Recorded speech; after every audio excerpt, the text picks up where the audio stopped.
ഇന്ന് ഇച്ചിരി പച്ചമീൻ മേടിച്ചായിരുന്നു. ഞാനത് സിങ്കിൽ ഒരു ചട്ടിക്കകത്ത് ഇട്ട് ഉപ്പും വിനാഗിരി ഒഴിച്ച് വെച്ചിരിക്കുമായിരുന്നു. നമുക്കിതിനെ ഒന്ന് കഴുകിയെടുക്കാം.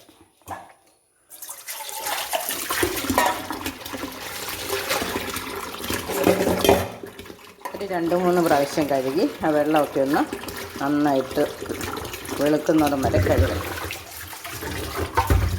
നേരം വെളുക്കുന്നിടം വരെ അല്ല കേട്ടോ, വെള്ളം ഒന്ന് തെളിഞ്ഞു വരുന്നിടം വരെ. അപ്പം ഇത് 2-3 പ്രാവശ്യം ഇങ്ങനെ കഴുകണം. മീൻ കഴുകിയെടുത്തു.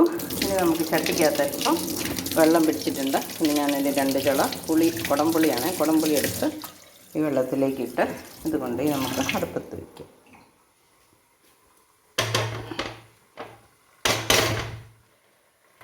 ആ പുളി അവിടെ ഇരുന്നൊന്ന് ഉരുകി പുളി ഇറങ്ങട്ടെ. ഒരല്പം ഉപ്പും കൂടി ഇട്ട് കൊടുക്കാം.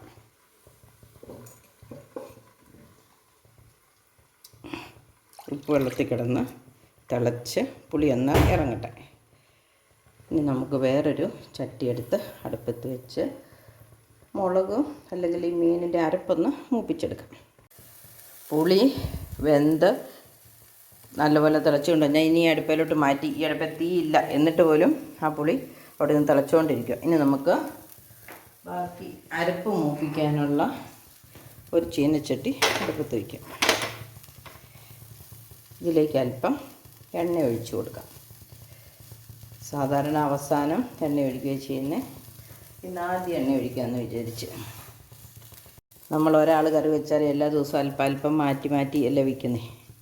അപ്പോൾ ഇന്ന് ഞാൻ കടുക് പൊട്ടിച്ചിട്ട് അതിനകത്ത് അരപ്പ് തേങ്ങ മൂപ്പിച്ചിട്ട് തേങ്ങ അരച്ചതും കൂടെ മൂപ്പിച്ച് ഒഴിച്ച് കറി വയ്ക്കാമെന്ന് വിചാരിച്ചിരിക്കുന്നത്. അപ്പോൾ വെള്ളം പറ്റി അല്പം എണ്ണ ഒഴിച്ചു കൊടുക്കാം. ഇനി എണ്ണയൊന്ന് ചൂടായി കടുകിട്ട് കൊടുക്കാം. അല്പം ഉലുവയും അതൊന്ന് പൊട്ടുമ്പോഴത്തേനും ഇവിടെ ഞാൻ ഇഞ്ചി, ഉള്ളി, വെളുത്തുള്ളി എടുത്ത് വെച്ചിട്ടുണ്ട്, അത് ചേർക്കാം. കടുക് ഉലുവായും പൊട്ടി നമുക്ക് ഉള്ളി ഇട്ട് കൊടുക്കാം.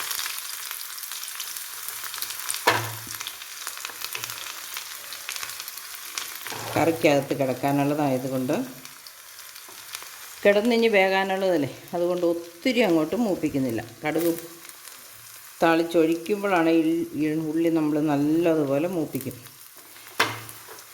ഇത് ഇഞ്ചിയും വെളുത്തുള്ളിയും ചേർത്തു. ഇനി നമുക്ക് കുറച്ച് കരിവേപ്പില ഇപ്പം ചേർക്കാം, കുറച്ച് അവസാനവും ചേർക്കാം. ഇതെല്ലാം കൂടി ഒന്ന് മൂപ്പിച്ചെടുക്കാം. എന്നിട്ട് പൊടികൾ ചേർക്കാം.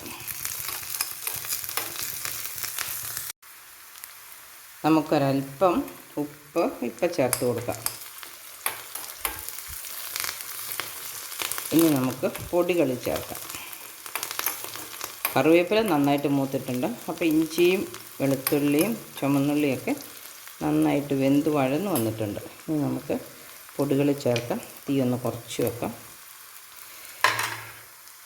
മഞ്ഞൾ പൊടി, മല്ലിപ്പൊടി, മുളക് പൊടി, കുരുമുളക് പൊടി, ഒരല്പം 1 സ്പൂൺ പുളിവെള്ളം കൂടെ കോരി ഒഴിക്കാം. അല്ലെങ്കിൽ ഇത് തീ അല്ലെങ്കിൽ അപ്പം ഓഫാക്കേണ്ടി വരും. അപ്പോൾ അതുകൊണ്ട് കരിഞ്ഞു പോകാതിരിക്കാൻ വേണ്ടി, പൊടികളൊന്ന് കരിയാതിരിക്കാൻ വേണ്ടി 1 സ്പൂൺ പുളിവെള്ളം കൂടെ കോരി ഒഴിച്ച് നന്നായിട്ടൊന്ന് പച്ചമണം പോകുന്നിടം വരെ വഴറ്റിയെടുക്കാം. എണ്ണയൊക്കെ തെളിഞ്ഞ് വന്നിട്ടുണ്ട്. അതിനുള്ള വെള്ളമല്ലേ നമ്മൾ ഒഴിച്ചിട്ടുണ്ടായിരുന്നത്. ചെവിത്തോണ്ടി പോലത്തെ സ്പൂണിനകത്ത് 2 സ്പൂൺ ഒഴിച്ചാൽ എത്ര വീഴുമല്ലേ. ഇനി ഇതിനെ നമുക്ക് പുളിവെള്ളത്തിലേക്ക് ചേർക്കാം.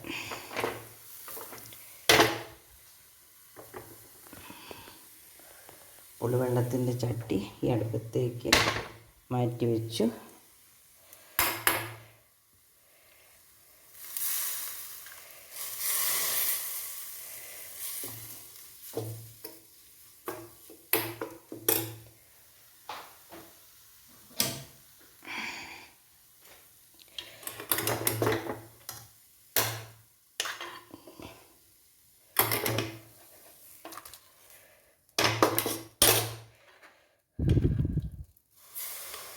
നിങ്ങൾ ഓർക്കും എനിക്ക് വേറെ ഒരു സ്പൂണില്ലേന്ന്.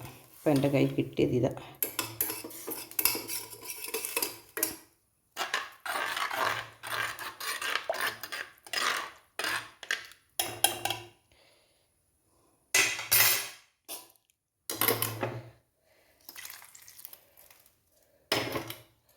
ഇനി തിളക്കട്ടെ. മീൻ കഷ്ണങ്ങൾ പെറുക്കിയിടാം. തേങ്ങ അരച്ചതും ചേർക്കാം.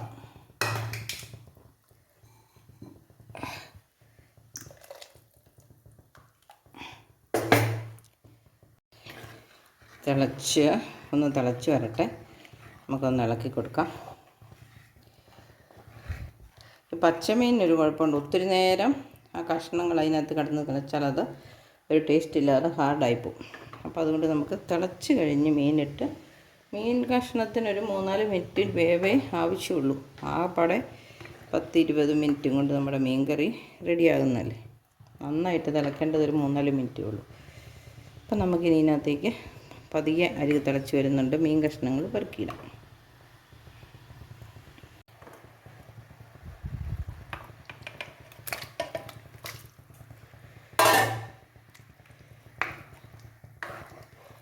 ഇനി അല്പം ഉപ്പും കൂടെ ചേർക്കണം. അത് കഴിഞ്ഞ് നമുക്ക് തിളച്ച് കഴിഞ്ഞ് ഉപ്പുണ്ടോയെന്ന് നോക്കിയിട്ട് വേണമെങ്കിൽ ഇത്തിരി ഉപ്പും കൂടെ ചേർക്കാം.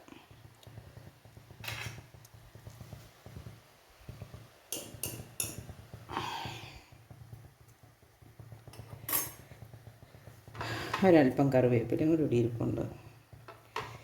അതും കൂടെ ചേർത്ത് കൊടുത്തേക്കാം.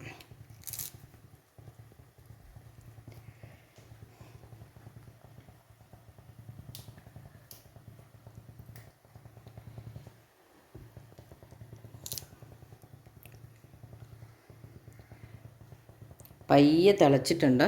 നമുക്കിത് വേണമെങ്കിൽ മൂടി വെച്ച് ഒരു 5 മിനിറ്റ് കഴിഞ്ഞ് തീ ഓഫാക്കാം. മൂടി വെച്ചു.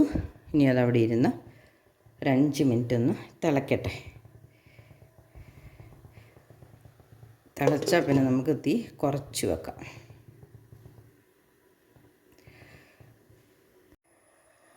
നമ്മുടെ മീൻ കറി ഇവിടെ ഇരുന്ന് തിളയ്ക്കാൻ തുടങ്ങിയിട്ട് ഒരു 5 മിനിറ്റായി. കണ്ടോ, അതിൻ്റെ അടപ്പേലൊക്കെ നല്ല ആവി തട്ടി തിരിച്ചു പോയി കളറ് മാറിയിട്ടുണ്ട്. ഇനി നമ്മുടെ കറി നമുക്ക് തീ ഓഫാക്കാം. എന്നിട്ട് കുറച്ച് സമയം അവിടെ ഇരുന്ന് ഒന്ന് പുളി ഉപ്പുമൊക്കെ പിടിക്കട്ടെ. നിങ്ങൾക്ക് ഈ കറി വെച്ച രീതി ഇഷ്ടപ്പെട്ടെങ്കിൽ നിങ്ങൾ ഇതുപോലെ ഒന്ന് ട്രൈ ചെയ്ത് നോക്കണം. പുതിയൊരു വീഡിയോ ആയിട്ട് വരുന്നത് വരെ എല്ലാവർക്കും നന്ദി, നമസ്കാരം, ബൈ.